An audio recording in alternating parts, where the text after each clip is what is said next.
নমস্কার।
পুরো একটি পানের দোকান দিয়েছিল। দোকান চালাতো ভাইপো সিধুচরণ। সন্ধ্যার মুখে এই দোকান খুলতো ভাইপো, আর দিনু খাটতো সারাদিন মাঠে। শোনা যায় দিনু পুরো 100 বছরেরও বেশি বেঁচেছিলেন। দিনের বেলা কুঠিরের গেট খোলা থাকতো, কিন্তু সূর্য অস্তরণা যেতে যেতেই শিকদার সেই গেট বন্ধ করে দিত। তারপর আর লোক ঢুকতে পারত না। ভাইপোর পানবিড়ির দোকানে সারা রাত টিম টিম করে কূপের আলো জ্বলতো। গরুর ব্যাপারীরা রাতের পাকা সড়ক দিয়ে গরুর দল হাঁকিয়ে নিয়ে যেত সীমান্তের দিকে। বাংলাদেশে ওই গরু চালান যেত। তখনকার কালে বাংলাদেশের নাম ছিল পূর্ব পাকিস্তান। সেই ব্যাপারীরা ওই দোকান থেকেই পানবিড়ি কিনত। মামা বলেছিলেন, শোন, কুঠি জায়গাটাই ছিল ভূতগ্রস্ত। ভূত এবং জিন কুঠিটাকে ঘিরে থাকতো। সন্ধ্যা নামার সঙ্গে সঙ্গে গেটের কাছে ফিটনের ঝুমঝুম শব্দ ভেসে উঠত। ব্যবসায়ীদের মুখে শুনেছিলাম ঘোড়ার ডাকও নাকি শোনা যেত। মাঝে মাঝে দারোয়ানের তাকমাটা দিনুর অস্বাভাবিক দুর্বোধ কণ্ঠস্বর শোনা যেত। বাতাসে ভাসত বার্মা চুরুটের গন্ধ, ফরাসি আতরের উগ্র ঝাঁঝ, গোলাপ জলের ঠান্ডা হাওয়া গেটের সড়কে গোত্তা খেয়ে খেলে উঠত। মদের একটা গন্ধও মিশে থাকতো সেই বাতাসে। বাতাসে কান পাতলে শোনা যেত নারী পুরুষের চাপা গলার আলাপ, ভাঙা বাংলা আর চড়া হিন্দি মেশানো অদ্ভুত সাহেবী ভাষা ব্যাপারীরা শুনেছে। তারপর মামা আরো বলেছিলেন, গায়ে দিনুপুরো সাহেব মেমদের সেলুট করতেন, আর পিটন গাড়ি এসে ভিড়ত গেটের মুখে। সে কি চমৎকার দৃশ্য! আপনা থেকে কড়কড় করে লোহার গেট খুলে যাচ্ছে। তারপর কুঠির ভেতরে নাচঘরে ঝাড়বাতি জ্বলে উঠেছে। জ্বলন্ত বরফের মতো সাদা ঘোড়াগুলি ঝড়ের বেগে গাড়ি টেনে আসতো। তারপর পাথরের বড় গামলায় মুখ ডুবিয়ে জাবনা আর জল খায়। এক মেম ব্যাডমিন্টন এক হাতে ধরে আরেক হাত দিয়ে গোড়ার গায়ে হাত বুলিয়ে দিচ্ছে। গায়ে জ্বর না আসলে দিনুকুড়ো এসব নাকি দেখতে পান না। মামা বলেছিল, তারপর দিনুকুড়ো বলতেন, বুঝলে আবিরলাল, কুঠির বাগানে বাঁশবনের ওই দিকটায় একটা বড় গজিন চড়ে বেড়ায়। গজিন কিনা বুঝবে কি করে জানো? তাহলে শোনো, তোমায় বলি। ফাগুনের জ্যোৎস্নাতে এখানে আসতে হবে তোমায়। গোভূত হোক আর গজিন হোক, ওরা হাড় খায়। হাড় খায়? ঠিকই বলেছো বাপু, হাড়, মানুষের হাড়, কঙ্কাল খায় ওরা। কিন্তু এখানে কঙ্কাল কোথায় খুড়ো? আছে বই কি গাবিরলাল, কুঠি আছে আর মানুষের হাড় থাকবে না? কাউকে যদি না বলে ফেলো, তোমাকে দেখাতে পারি।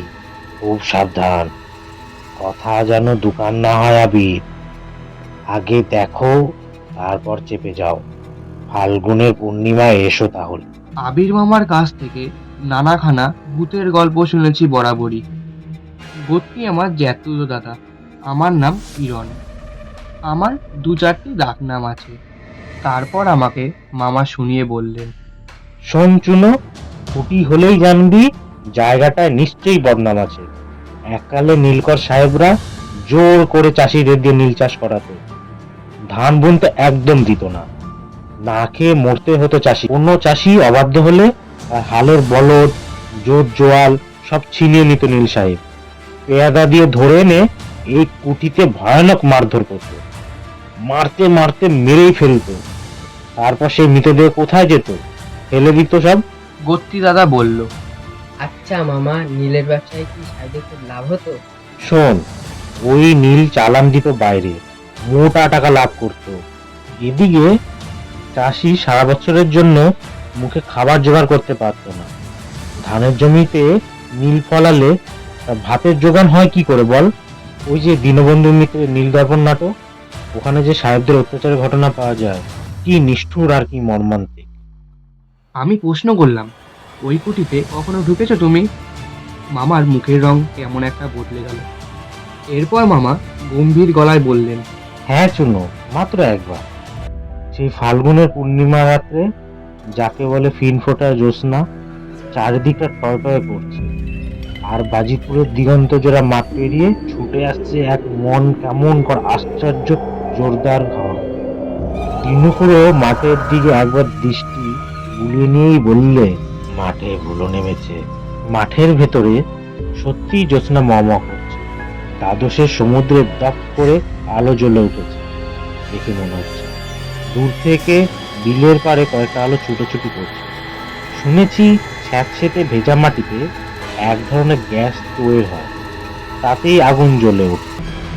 ধুলো টুলো বাজে কথা। দুদিন আগে ভালো জলঝড় হয়েছে, সেই কারণে ভুলো আমদানি হয়েছে।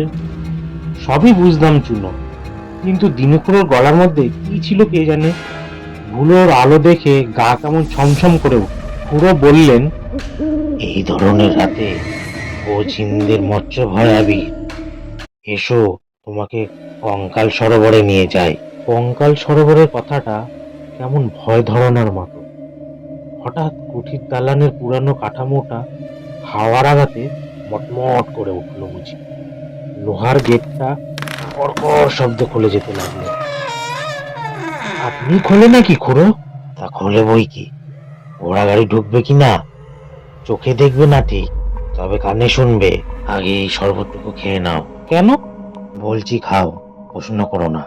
কথাটা বলে দিনুকুড়ো মস্ত একটা কাঠের গোল টিপয়ে ঢাকনা দিয়ে শরবত নিয়ে আসলো এবং ঢাকনাটা সরিয়ে আমার সামনে এগিয়ে ধরলেন আর বললেন, তুমি খাবে, আমি মন্ত্র পড়ব। ভয় পেও না।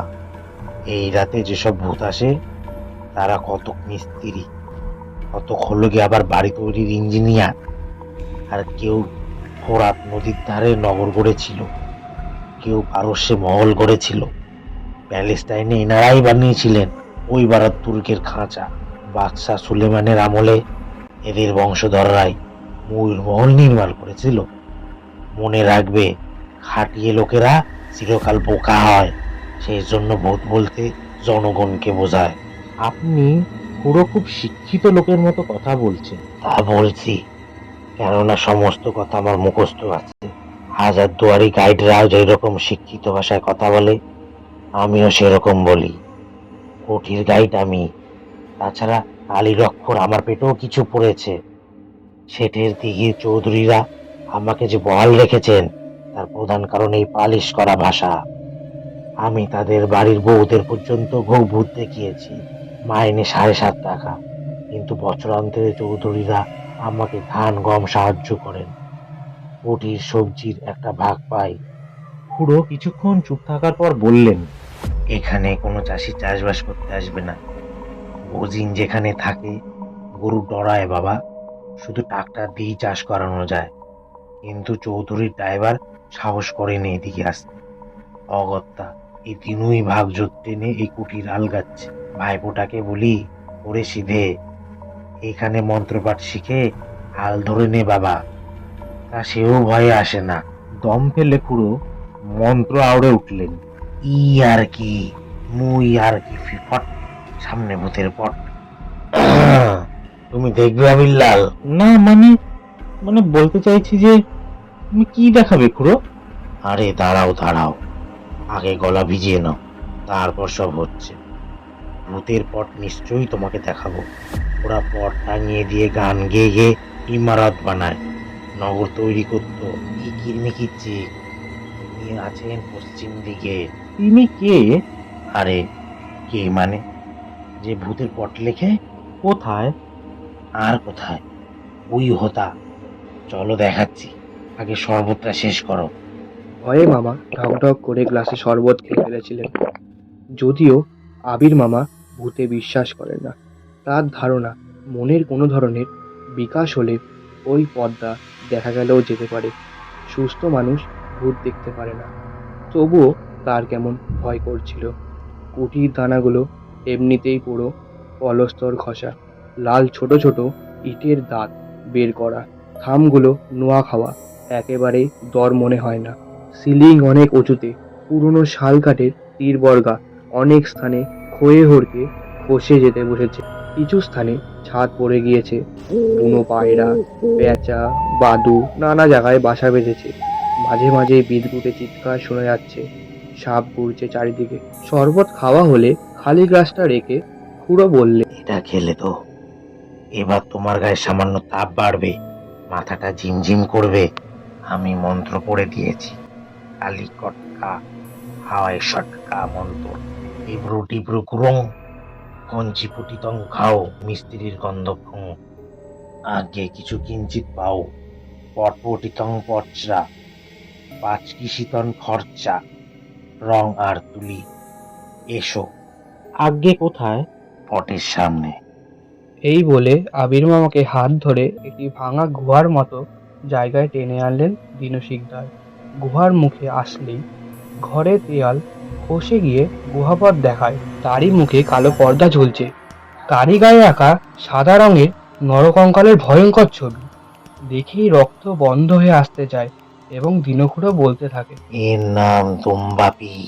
ভূতের এরকম লেজ দেখেছো কখনো? উল্কা আকাশে ছিটিয়ে গেলে যেরকম ঝরা আগুনের স্রোত হয়, ঝাঁটার মতো, দুমবারও সেই রকম লেজ ছিল। ওইটি ঘুরিয়ে ঘুরিয়ে উনি জিন তাড়াতেন, ভূতের চাল চলন সিধে করতেন। মিশরের লাল দরিয়ার তীরে তার ছিল বাবার নৌকা গড়ার ব্যবসা। ব্যবসায় তার মন ছিল না। আপনি কি বলছেন খুড়ো? আমি কিছু বুঝতে পারছি না। এখানে কি সেই পীর বাবা থাকতেন? হ্যাঁ, এই ছিল সাহেবের হাওয়াখানা। এই পীরকে উনি আশ্রয় দেন। এখন আমি এখানে পীরের খিদমত করি, মানে সেবা করি। এই পটের নকশা তারই শিক্ষা। তার হাতে ছিল এক লাঠি, যাকে জাদু লাঠি বলা যায়। ওই গোটা চাকলা ছিল আমার ঠাকুরদার বাবার 3 পুরুষ আগেকার জমিজিরা। সাহেবরা কেড়ে নিয়ে কুঠি বসায়। ঠাকুরদার পূর্বপুরুষেরা এখনো আছেন। কঙ্কাল সরোবরের ধারে একটা মহলে আছে, সেইখানে। কিভাবে আছে তারা? কঙ্কাল হয়ে ঝুলছেন। পীরের লাঠিটা কোথায়? আছে সুলেমানি হাঁস।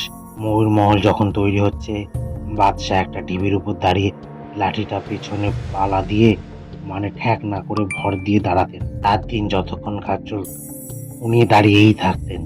দোম্বা পীরের পূর্বপুরুষরা মিস্ত্রি ছিল।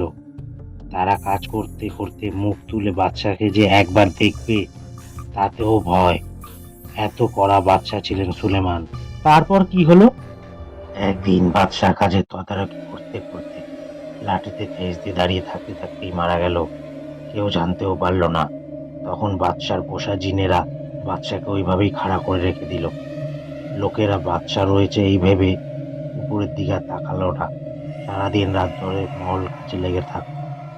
দুম্বার বাবা হেড মিস্ত্রি ছিল। কাজ শেষে বাদশার সামনে এসে ষষ্ঠাঙ্গে প্রণাম করে দিল। মিস্ত্রি হাতের সামান্য ধাক্কা লেগে গেল বাদশার পায়ে।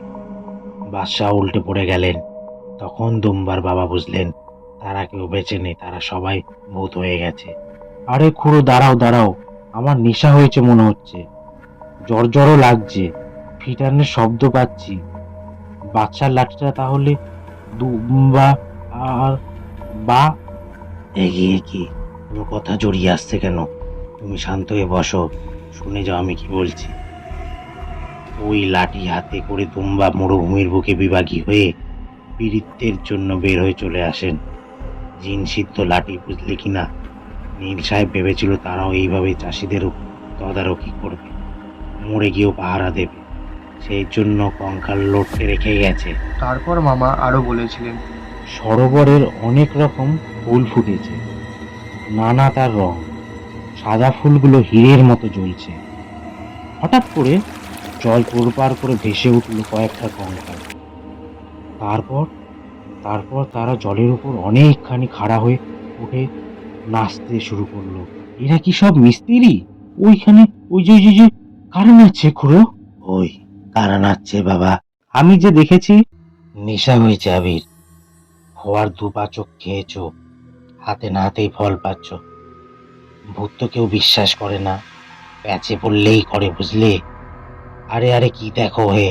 কত কি যে দেখতে পাচ্ছিলাম আমি। ভূতের পট বারবার চোখের সামনে ভেসে ভেসে উঠছে। একটা রাজা ভূতের নাম ভারত ভূষুণ্ডির জগন্নাথ, আর একটা উপজাতি ধরনের ভূত নাম কিম্মাশ্চম, পারসের চাকমা, আবার ছোট রাজ্যের নাম হচ্ছে কিমাগড়।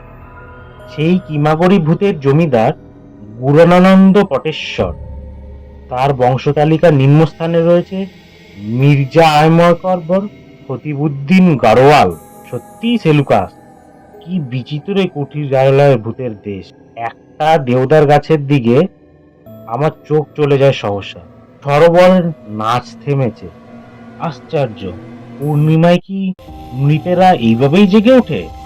হঠাৎ করে গাছের নিচে যেন আমি কি দেখতে পেলাম। গাছের নিচে ঘাসের জমিতে অত্যন্ত একটা ফর্সা মেয়ে বসে দাঁত দিয়ে ঘাস কাটছে।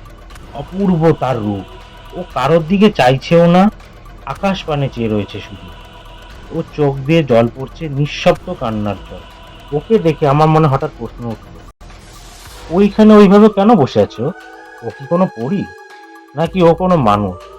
ওর ডানাই বা কোথায় যদি পরী হয়? ও কি কারোর জন্য প্রতীক্ষা করছে? তবে কি সে কোনো রাজকন্যা? দোল দোল দুলনি, ভূতের মাথায় চিরুনি। অবাক হয়ে দেখলাম মেয়েটির মাথায় চুলে একখানা চিরুনি গোজা। খুব সাহস করে দেউদার তলায় এগিয়ে গিয়ে আমি দেখলাম কোনো মেয়ে নয় তো, ছায়া মেশানো খানিকটা জ্যোৎস্না, এছাড়া আর কিছুই নেই। আমি আবার যথেষ্ট ভয় পেয়ে গেলাম। জ্যোৎস্না তাহলে নিচে কখনো কখনো সুন্দরী মেয়ে এসে যে বসে থাকে, পরী হয়? যদিও মাথায় গোজা থাকে ভূতের চিরুনি। কিছুক্ষণ পর দিনুখুড়ো একটা অন্ধকার মহলে আমাকে ঢুকিয়ে দিলেন। ঘরে ঢুকে অদ্ভুত দীর্ঘ নিঃশ্বাস শুনতে পাই। হাড়ে হাড়ে ঘা লেগে কেমন শব্দ হচ্ছে। কারা যেন কথা বলতে চাইছে, অথচ শব্দ ফুটে বের হচ্ছে না। ঘন ঘন শ্বাস পড়ছে। আমার হাতে লাগলো হাড়ের মতো শক্ত একটা ধাঁচা। বুঝতে পারলাম শূন্যে ভাসছে মানুষের কঙ্কাল কয়েকটি। কি দিয়ে টাঙানো আছে অন্ধকারে বোঝা যায় না। ওই উপরে ঘুলঘুলি দিয়ে সামান্য জ্যোৎস্নার আভা আসতে তাতে কঙ্কালগুলো আরো ভয়াবহ মনে হয়। কারা যেন ফিসফিস করে কথা বলছে। কানের উপর শ্বাস ফেললো কি করে ভাসছে এক কোনো একটা অদৃশ্য ফোকর বা গবাক্ষ দিয়ে খুব খাওয়া আসছে মনে হয়। কে যেন বলল, আমরা সব খেটে খাওয়া মানুষ বাবা।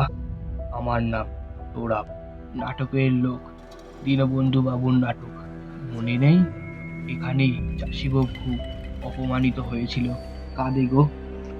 আমি আমি ভয় পেয়ে কঙ্কাল ঠেলে ঠেলে ঘরে এপার থেকে ওপার পাগলের মতো করতে লাগলাম। বাইরে দুর্বোধ্য ভাষায় চিৎকার করে ওইদিকে দিনুখুড়ো কি যেন কাকে বলছে আর ডাকছে, আয় আয়। মনে পড়ে গেল গজিনের কথা, কঙ্কাল ভক্ষণ করতে আসার কথা। কঙ্কাল ঠেলতে ঠেলতেই ঘেমে উঠেছিলাম আমি। গায়ে এসে আছড়ে পড়ছে তারা, কপালে লেগে ঝনঝন করে উঠেছিল। হঠাৎ চওড়া গম্ভীর গলায় কে যেন বলে উঠল, স্কাউন্ডেল, উত্তর কাল্টিভেটর, আমি তোমার কলিজা খাবো। আমার দ্বন্দ্ব দিয়ে আমি তোমায় প্রহার করব আর মেরে ফেলবো। অনেক কষ্ট করে কঙ্কাল মহল থেকে বের হয়ে আসি আমি। বাঁশবাগানের ছায়া আর জ্যোৎস্না মাখামাখি কি একটা জীব ওখানে ঘুরছে, কালো তার রং। তাকে বোধহয় ডেকেই চলেছে দিনু শিকদার। আমি বাইরে এসে সিঁড়ির উপর বসে পড়লাম। ক্লান্তিতে আর ভয়ে হাঁপ নিতে নিতে আমি হঠাৎ মহলটার বাইরে একটা থামে পেতলের চাকতির উপর চোখ পড়ে। থামের গায়ে সাটা। এ কি?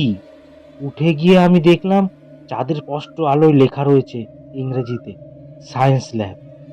তারপর সাহেবের নাম লেখা। এ তাহলে ল্যাবরেটরি, তাহলে তো কঙ্কাল থাকবে। এতক্ষণ তাহলে কি সব কথা শুনলাম আমি? আশ্চর্য লাগছিল। ইয়ার্কি, অর্থাৎ ইয়ার্কি, মুই আর কি, ফটফটকা সইয়া সটকা দিনু শিকদারের কাণ্ড দেখে যে পট লেখে, ভূতের ছবি আঁকে, নানা কথা বানিয়ে বানিয়ে অবাক ভয়ঙ্কর কুঠিয়ালি প্রেত রাজা গড়েছেন দিনু, এছাড়া আর কিছুই না। হঠাৎ দেখি বাঁশবনে একটা পশু হাড় খাচ্ছে। ভয় করছিল আমার। এইখানে ভাগযোগ করতে সত্যিই কোনো চাষি সাহস করে আসবে না। এই শুধু দিনুখুড়োই ভাগযোগের জায়গা। একা ভোগ করছেন শেঠের চৌধুরীদের কুটির সম্পত্তি। দিনুর অবস্থা কিন্তু সম্পন্ন। বাঁশবনের দিকে সাহস করে এগিয়ে চললাম আমি। ছায়া আর জ্যোৎস্না সে এক বিচিত্র সমাবেশ। মটমট করে শব্দ করে বাঁশের গ্রন্থি, মনে হচ্ছে তারা বাতাসের মুখ গহ্বরে হাড় চিবিয়ে চলেছে। বাঁশের ঠোঙা আর মরা পাতায় পা দিলে পিছলে যেতে হয়। এক একটা মানুষ থাকে হাঁটা চলার সময় যাদের হাড়ে মটমট করে। দিনুও সেই রকম মানুষ। আমার পেছনে মটমট করে ছুটে আসে করে। তাদের দেহের গ্রন্থি কি আলগা! এই বয়সেও খুব খাটিয়ে লোক, নাঙল চালাতে পারে, মই চড়ে কোমর সিদ্ধি করে দাঁড়াতে চান জমির উপর। তারপর খুড়ো আমায় বললেন, মানুষের হাড়ের চিরুনি কখনো দেখেছো আবিরলাল? দেওদার গাছের ওখানে পড়েছিল, নাও হাতে নিয়ে দেখো ওটা। কি আশ্চর্য! সব বুঝেও আমি হাত বাড়াতে গিয়ে কেমন সাহস হারিয়ে ফেললাম। তখনই দিনু পাহারাদার উচ্চস্বরে হো হো করে হা করে হেসে ফেলল। তার দাঁতগুলো কি নকল? এত বয়সে দাঁত থাকার কথা না। মনে হলো তিনি একটা ভূতের মতো হেসে চলেছে। কালো জিভটা মাটিতে শুকিয়ে শুকিয়ে কি যেন শুকছে। আর এ তো ভাগাত, হাড় খুঁজছে নিঘাত। ওটা তাহলে কি ধরনের প্রাণী? খুড়ো পাশ থেকে বলল, লোম আছে, কাছে এলে মানুষের হাড়ের চিরুনি দিয়ে ওর গা আছড়ে দিই বাবা, পশুটা আনন্দ পায়। আর সাহস হলো না আমার। এখানে সব কেমন উল্টো পাল্টা হয়ে গেছে। গজিনের গায়ে লোম আছড়ে দেওয়া হয় মানুষের হাড়ের চিরুনি দিয়ে? ভাবলেই গাটা কাটা দিয়ে ওঠে। পশুটা নিশ্চয়ই খুব ভীরু, কাছে আসতে চাইছে না। আমি একটা দুর্বোধ ভয়ে চিৎকার করে উঠলাম। সেই শব্দে গজিন পালাতে পালাতে ঢেউ কেঁদে উঠল, আকাশের দিকে মুখ তুলে কেঁদে উঠল। আমি ওকে তাড়া করে ছুটতে লাগলাম। তারপর কিছুদিন পরের ঘটনা। মামা বসেছিলেন দক্ষিণ ভারতের একটা বন্ধুর ফ্ল্যাটে। বন্ধুর পত্নী একজন বড় আমলা। তার গাড়ির গ্যারেজের পাশ দিয়ে দোতলার সিঁড়িতে ওঠা দেয়ালের গায়ে সুন্দর করে লেখা আছে ইংরাজিতে, কুকুর হইতে সাবধান। কুঠির কুকুরটি ছিল পথের কুকুর। খিদের জ্বালায় ওই ভাগাড়ে পুরনো হাড় খুঁজে খেতে এসেছিল। টেনে না ধরলে মামা ছুটতে ছুটতে এক স্থানে বুঝতেই পেরেছিল ওটা নিতান্তই ক্ষুধার্ত জীর্ণ কুকুর, রোগা অসহায়। পথে পথে তার সারা জীবন কেটে গেছে। কলকাতার বন্ধু থাকতেন প্রকাণ্ড ফ্ল্যাটে। এত বড় ফ্ল্যাট, তার চারিদিকে শোভাময়, দেয়ালে লাখ টাকার জিনিস টাকানো। একটি ভয়ঙ্কর হিংস্র কুকুরকে সঙ্গে করে নিয়ে এসে দেখা দিলেন মিসেস ঝা। বাংলা উচ্চারণে কেমন একটা ইংরেজি গন্ধ মাখা, শ্বাসঘ্রাণে ইংরেজির মতোই জরিমা। কুকুরের গায়ে হাত বুলিয়ে দিতে দিতে একটি ফটিক শুভ্র পাথরে দামি প্লেটে ভর্তি করা সাদা শাকালুর মতো খাবার এগিয়ে দিলেন। তার স্বামী বড় ব্যবসায়ী। কলকাতার বুকে তিনি বস্তি উঠিয়ে দিয়ে ইমারত তৈরির ব্যবসা করতেন। প্রমোটার। মামার বন্ধু হওয়ার কথা না, বিশ্ববিদ্যালয়ে একসঙ্গে পড়েছেন। সামান্য একটা কথা জেনে নেওয়ার জন্য মামা এসেছেন। কিন্তু লোকটা এতই বড়লোক যে তিনি জানতেন না।